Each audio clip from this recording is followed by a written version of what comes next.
Yo, welcome back to NigelChua.com. Nigel here again from NigelChua.com, and I hope that you have been having a good time, everybody.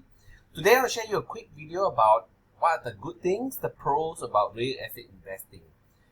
Real estate investing, basically you invest in properties, and typically it's either residential property, where you invest in properties where people can live in, or you can invest in commercial properties such as workshops, storage centers, offices, clinic space.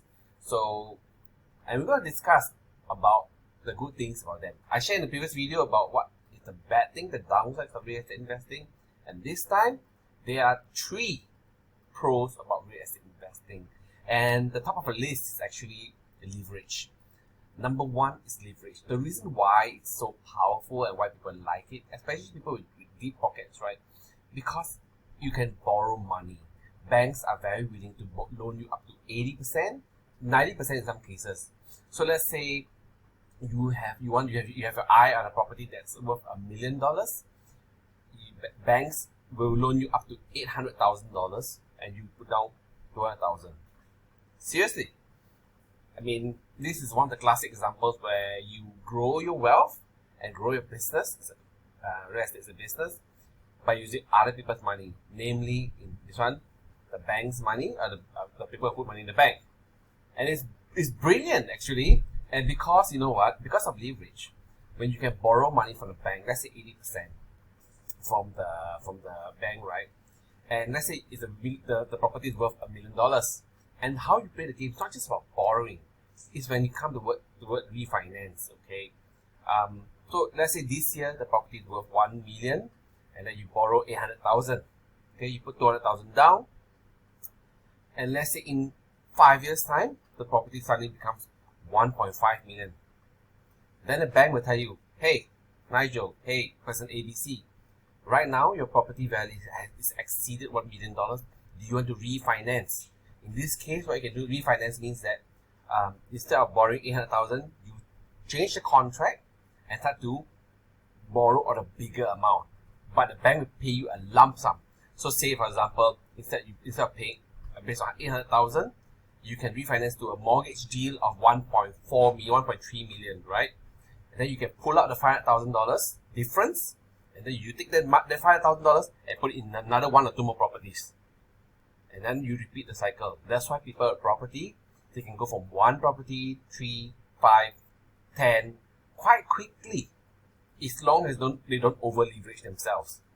But that is the power of real estate investing, because banks are very willing to loan you money, assuming you are making money consistently, of course.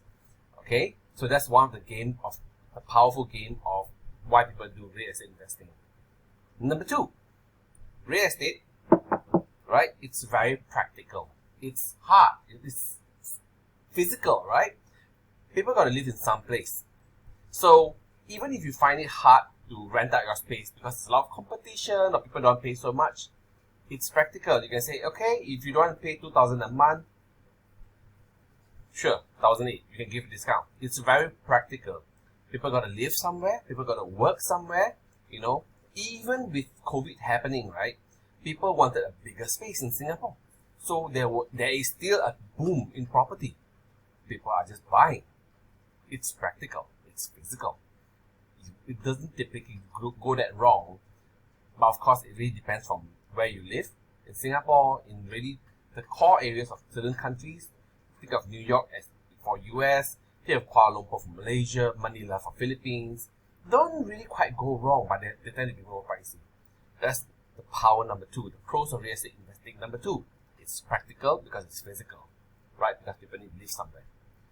And number 3, the last one for this video, the tax benefits, right? Because this depends on your country.